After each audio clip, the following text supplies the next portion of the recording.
E aí, tudo bem? Vinícius Cardoso, do Mundos Bancos, para mais um vídeo. Vinícius, como pedir empréstimo do PicPay? Pessoal, assim, ó, para pedir empréstimo, eu já vou te mostrar onde é que tu vai verificar. O PicPay, ele tem que te ofertar esse tipo de produto, tá?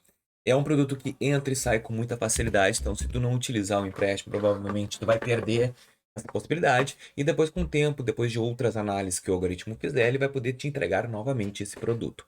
Então é um produto que tu tem que forçar o PicPay a te entregar. Claro, lembrando que é um produto meio caro, né? A questão da taxa de juros, pelo menos para mim, porque eu não sou um cliente assíduo do PicPay. Eu simplesmente fiz Open Finance entre os bancos e isso trouxe bastante informação e o PicPay começou a me ofertar esse produto. Então vou colocar a telinha do meu celular e vou te explicar como fazer para pedir um empréstimo do PicPay.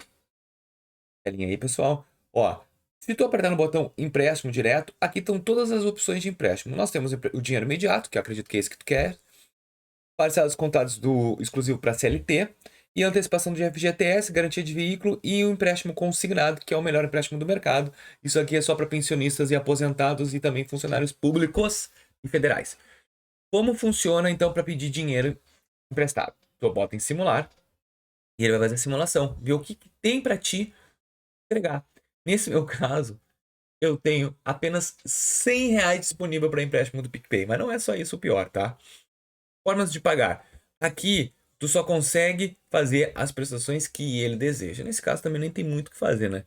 Então, se eu pegar R$ 100, eu vou pagar total com juros 67. Praticamente um valor absurdo por mês. Bom, vamos lá. Olha aqui, coberturas imprevistas eu vou tirar, tá? Desativar o seguro. Ele está sempre ativado, então isso aqui é muito importante para te ver, porque ele vai estar sempre, sempre, sempre ativo. Ó, só que tu viu que o meu juros aumentou 20% ao mês. 20. Vou pagar então 4 de 40 com 42. Se eu botasse o seguro, eu ia pagar 4 de 41. Ele está dizendo que caiu 1% de juros. Olha que loucura. Então, praticamente, eu ia pagar uns juros para o empréstimo do PicPay. Mas é assim que tu pede. Eu aperto em contratar, o dinheiro vai cair na conta e eu faço débito e pago o empréstimo mensalmente, direto na fatura direto na conta débito automático do PicPay, tá bom? Eu espero que vocês tenham entendido e gostado desse vídeo. Por isso, gostei. O que eu faço? Deixa o like, se inscreve no canal e ajuda os bancos a crescer. Valeu!